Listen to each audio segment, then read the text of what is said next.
Now at 10, Jasper County officials hold a ribbon cutting to celebrate the opening of a new courts building. Plus, why a popular outdoor spot in Allen County, Kansas could see some changes. And authorities in Wheaton, Missouri have charged a suspect in yesterday's armed robbery of a convenience store.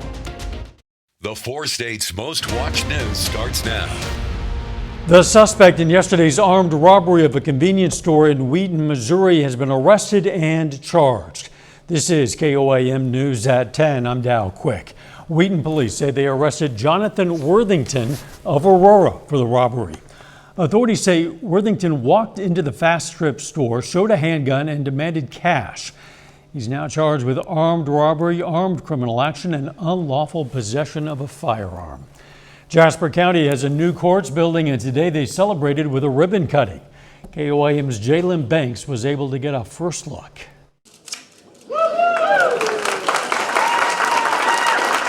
Joplin is now home to the new Jasper County Courts building, and Judge David Moten never thought he'd see the day. The Joplin Courts building has needed replaced for many years. I wasn't sure it would happen in my lifetime, but the people of Jasper County have come through on this and other large projects recently, and it's just amazing. The court is home to 6 courtrooms, the 3 county offices, the prosecuting attorney, the circuit court, and court administration. Eric Teese, the court administrator, feels the building adds something to the community. I think this building is unique in that it has a civic presence in downtown, which was really important to the community, but it also has a judicial presence as well. And I think that's really a really awesome component of this building.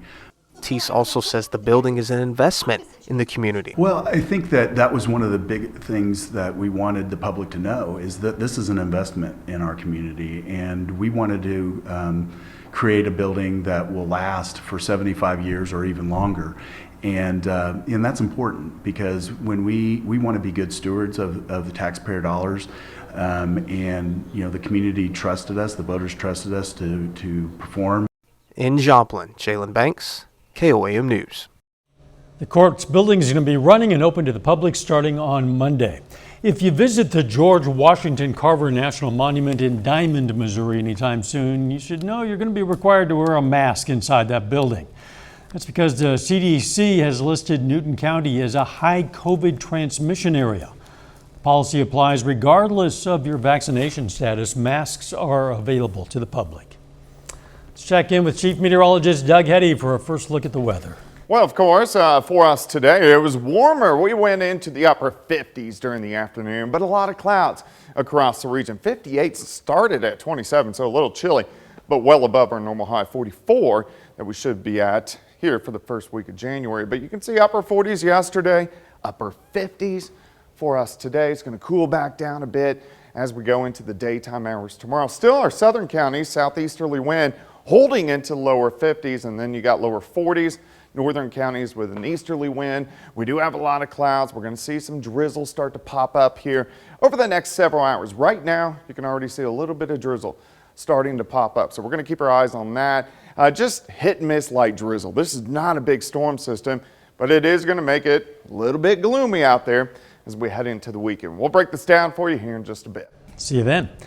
Iola Elks has been partnering with Iola Industries, the lessee of the Iola Lake, also known as Elks Lake, for 40 years. Last June, the Elks received a letter from Iola Industries stating they're terminating that lease on December 31st.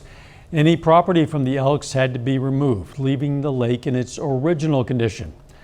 Todd Francis with the Elks Club says they're disappointed about the decision. They did tell us that they were going in another direction in terms of the stewardship, in terms of a lease agreement. And that was disappointing to the Elks, because we were very active at this lake, and we held a number of events with that. Iola Industries has told the Elks they appreciate the partnership and development the Elks have done for the lake. Francis says they're looking to partner with whoever Iola Industries decides to work with. Southeast Kansans today got a chance to hear from some of the people who represent them in state government. The Pittsburgh Area Chamber of Commerce hosted this public forum at Pitt State, featuring State Representatives Charles Smith and Ken Collins. The lawmakers discussed their views on several topics, and the chamber presented 3 issues it considers priorities for this area. The 4-lane highway project from Kansas City, continued support for PSU, and expansion of Medicare.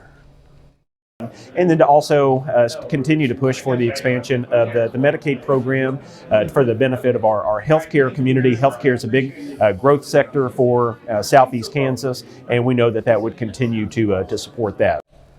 Kansas legislative session begins this coming Monday and lasts for 90 days. The Downtown Joplin Alliance tonight brought back an old event. They hosted the first wine share since March of 2020. It's a unique networking opportunity sponsored by different local businesses. Attendees are asked to bring a bottle of wine or craft beer to spend the evening with other downtown enthusiasts.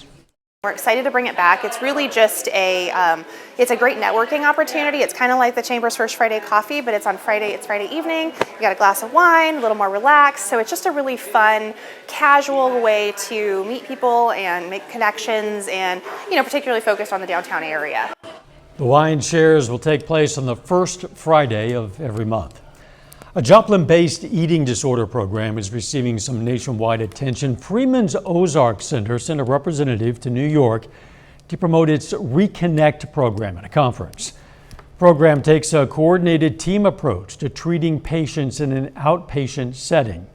Officials say that approach better serves rural communities that don't have access to traditional treatment centers, and they hope to see it replicated elsewhere. Things about new interventions and new ways of doing some treatment and therapy that we haven't tried yet that will give us a different angle, because we're always looking to grow and build the best program that we can for our clients, and so we came away with a lot of ideas.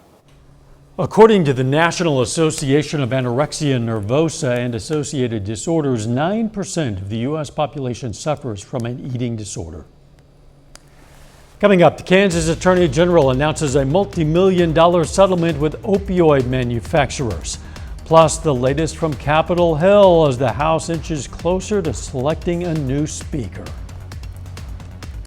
Big opioid settlement. Kansas Attorney General Derek Schmidt today announced his office has secured more than $45 million for Kansas as part of legal settlements with Teva and Allergan pharmaceutical manufacturers.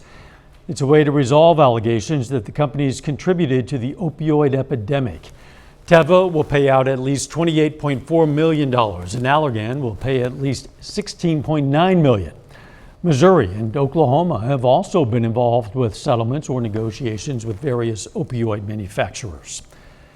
The race for a House Speaker might be nearing a conclusion as House members are meeting again tonight and, in fact, voting at this very moment. Reporter Willie James Inman has the latest from Capitol Hill. GOP leader Kevin McCarthy is confident he will be the next Speaker of the House. It just reminds me of what my father always told me. It's not how you start, it's how you finish. McCarthy lost the first 13 ballots. The Speaker has not been elected. And has worked around the clock to convince more than a dozen holdouts to support him. Because it took this long, now we learned how to govern. So now we'll be able to get the job done. To win their favor, he struck a tentative deal that includes broad changes on spending, greater conservative representation on House panels, and a provision that allows any one member to call for a motion to remove the Speaker. We have the framework of an agreement that allows us to keep moving forward in good faith. Cheers erupted when it was clear the tide started turning earlier on Friday. We are making progress. McCarthy. This is the most rounds of voting needed to elect a speaker since before the Civil War. They've had months to figure this out. Democrats say this shows Republicans aren't serious about governing. They told the American people they wanted to win the majority to fight inflation. The only thing they're fighting is each other. The House doesn't start its regular business or even swear in members until a speaker is elected. Willie James Inman, CBS News, Capitol Hill. One key concession McCarthy gave, restoring the ability of a single lawmaker to call to a vote to oust the Speaker. Former Speaker Nancy Pelosi got rid of that rule because of how it was used against Republican John Boehner when he was Speaker. Some more encouraging news from the University of Cincinnati Medical Center today, where Buffalo Bills player Damar Hamlin is talking to his family and care team. The 24-year-old surprised teammates with a video call during their morning meeting. Hamlin went into cardiac arrest on the football field Monday, but was quickly resuscitated with CPR and defibrillation. The Bills will be wearing a special number 3 patch this weekend in support of Hamlin as other tributes take place all across the NFL. A little bit later, a Grove High School running back is named the Gatorade Oklahoma High School Football Player of the Year. Plus a little bit of rain moving in for the weekend. We're going to check that out coming up.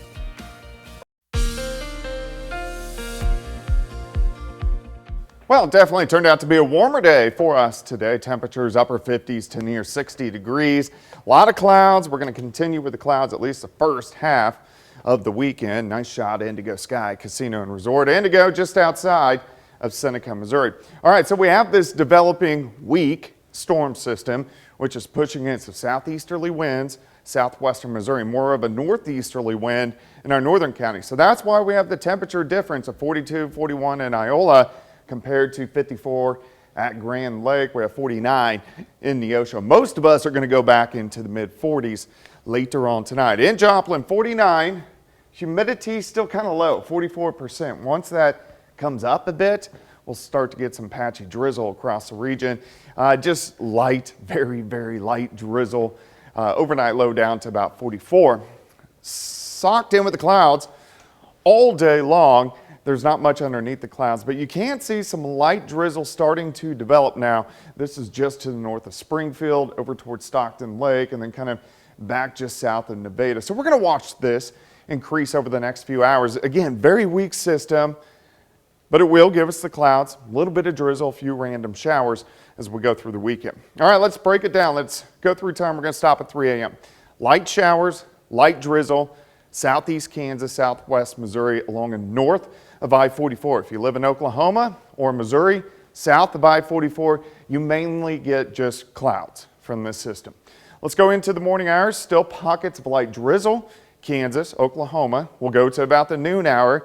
A lot of clouds, upper 40s, light showers, light drizzle. As we go into the afternoon, temperatures will start to drop back a bit. Still mid 40s in Missouri. Light showers. You can see a little bit of snow mixing just north of the region. We drop back into the 30s. Southeastern Kansas, again Oklahoma, you mainly just have clouds.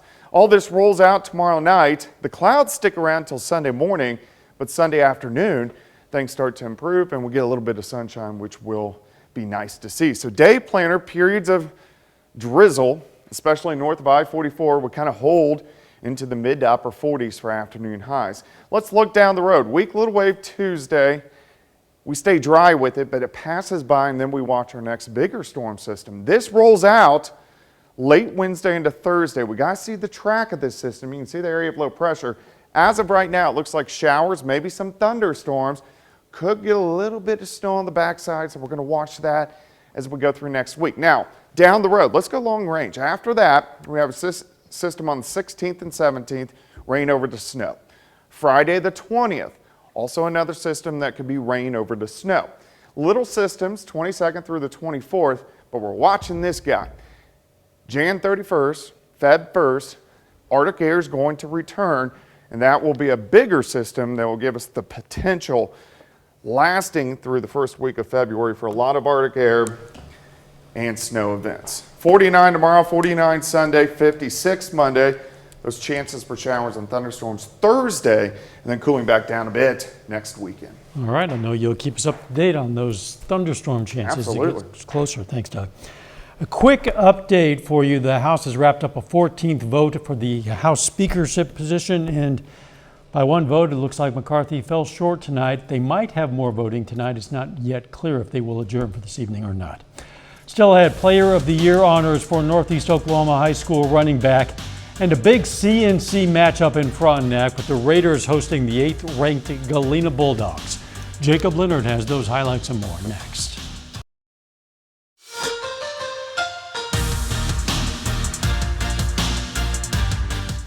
Well, tonight is semifinal night at the Kaminsky Classic at Joplin High School. We have two local teams still alive on the championship side, including tournament host Joplin Eagles. And Joplin hits the floor tonight in the semifinals against Francis Howell. Pick it up first quarter, Terrence Gibson gets it to go for 2 and the foul. Eagles up early 7-6 in the first. Now Quinn Renfro with the jumper. Goes down for 2. Howell keeps it competitive, takes the lead. Now into the first. Fred Taylor looking to cut into that Vikings lead with the layup. Howell, though, leads 12-11 after the first. Tight one here. All right, scores 6 in the first half. There's 2 of them with the pull-up jumper, but the Vikings extend their lead. Donovan Sparks, corner 3, gets the Howell lead to 7. Back to All Right, though, just before half. He scores 25 for Joplin. The Vikings hold off the Eagles tonight in the end, 57-49. Tonight is homecoming night for the Frontenac Raiders. The Raiders welcome in the CNC rival Galena Bulldogs. And on the boys' side, it's a big one in the CNC. The Raiders trying to knock off the undefeated Bulldogs, who are 6-0, ranked 8th in the state in Class 3A. Vinny Pyle, good early for Frontenac, 3 here. He gets 8 in the first quarter, 11 in the game. Other end, Maverick Harmon on the break, gives it up to Tyler Little. Gets up and puts it down. It's Galena by 1 at the break. Now, second quarter, Mario Mangini hits the corner 3 for the Raiders. Mangini scores 17. Frontenac takes a 1-point lead at halftime. Now, to the third quarter, Maverick Harmon open for 3 for Galena. Harmon scores 14. Then Galena pulls away. Check this out. Hadley Price, beautiful pass on the alley-oop to Tyler Little. Big man gets up and puts it down. It was a big night for Tyler Little in the fourth, corner 3. Look at him, he's all fired up. 30 points tonight for Tyler Little. Galena gets it done over Frontenac, 61-47. To the girls' game now. Raiders trying to protect their home floor on homecoming night. Mia Brown, big first quarter. Knocks down a 3 from the right side. Then Brown drives, gets it to go, plus the foul. She makes the free throw for the 3-point play. Finally, final seconds of the first, Brown pulls up and beats the buzzer. 9 points in the first alone for Mia Brown. She finishes with a team-high 18. Second quarter, Galena trying to stay in the ball game. Mia Sarwinski buries the 3. She scores 22, but the Raiders would pull away. Hattie Pyle, strong rebound, turns and puts it back. She scores 16. Kinley Lakey here knocks down the short jumper. Lakey adds 12. Frontenac girls cruise by Galena tonight, 62-38. Well, Grove High School running back Emmanuel Crawford has been named the Gatorade Oklahoma High School Football Player of the Year. Now, Crawford had a monster senior season for the Ridge Runners. Crawford rushed for 2,304 yards and 36 touchdowns this season. He also racked up 546 more yards and 7 touchdowns through the air. Now, Crawford has the most career rushing yards in Oklahoma 5A history with 6,777 yards. It's just really a reflection of the hard work that you put in and the people that you surround yourself with. And when I did receive the award this morning, I just had to, remind the team that this award might be given to me, but it was very much a group effort. And this award belongs to them just as much as it does to me. He's headed to play college ball in the SEC at Arkansas. Can't wait to see what he does at the college level. Good for him. We'll be right back. We take time now to honor a local veteran. Ernest Bailey served in the U.S. Army from 1942 to 1946. The Galena, Kansas native was stationed in Italy and Germany and was awarded a Purple Heart. Yeah, World War II era veteran. And we are proud to salute Ernest Bailey, a 4-state hero. Boy, a once-in-a-lifetime discovery. A mountain Washington, Kentucky man put a message in a bottle when he was a child, threw it in the ocean off the Florida coast, and forgot about it. Reporter Madeline Carter shows us he was shocked when it found its way back to him in Kentucky 37 years later. Something you never thought would happen. Troy Heller was just 10 years old when he took a trip to Vero Beach, Florida. That's me fishing on the dock of the houseboat we were staying on. It was on this very pier where he did something he'd never done before. Named Troy Heller from Louisville, Kentucky. He wrote a message in a bottle and threw it in the Atlantic Ocean. P.S. Whoever finds this, call me or write to me. But he never imagined his message from 1985 would make its way back to him nearly 38 years later. For it to be found is pretty wild. On November 13th, in the aftermath of Hurricane Nicole, the bottle washed up on shore in Sebastian, Florida, about 13 miles north of Vero Beach, where Heller threw it in the water. It ended up in the hands of the Carmax family. It's so exciting. We found a message in a bottle. They opened it up and knew they just had to track down Heller. Did you think that you would really find him? Yes, I knew I actually would. I have some, we know how to find people. The internet, plus Troy's old phone number and address, led them to Mount Washington. I get a phone call from a Florida number, and I didn't recognize the number, so a lot of spam calls, so I just kind of let it go. And then a few minutes after that, I get a text message asking if this is Troy Heller, and then I get a picture, and the picture is of the letter. As soon as I saw it, I remembered writing it. I was really happy because I was really looking forward to see who he was. They were all blown away that the bottle stayed intact for decades. I'm just surprised it didn't break. I really am. The Carmax family posted about it on TikTok. Before mailing the original message back to Heller. I thought I'd just throw it out in the ocean and just see where it went, you know, and so it's just amazing that it finally found its way back. What are the odds? Not good. I'm sure, well, and you are good at forecasting sorts of things. Yeah, that's crazy. I'm sure lots of people throw bottles out with messages in them, but generally they would break on the rocks over time, Right. or they would leak or something. Stayed intact. 37 years. Yeah, that's crazy. Weather, good day to stay inside and watch football tomorrow. Yeah, you might as well. It's going to be gloomy. It's not going to be real wet, but we are going to have periods of drizzle, a few random showers, especially in the northern half of the region. High temp, 49, a little bit of sunshine on Sunday. Not a bad weekend. Final sports notes. I think the football game we're talking about, Chiefs-Raiders, 3:30 tomorrow afternoon. The Chiefs are 9-point favorites. They don't play on Sunday. They play tomorrow. All right, so don't be late. Don't be late to that. There'll also be some games to watch on Sunday. Yeah. It'll mean a lot. Fun weekend. Thanks for joining us. Let's make it a great weekend.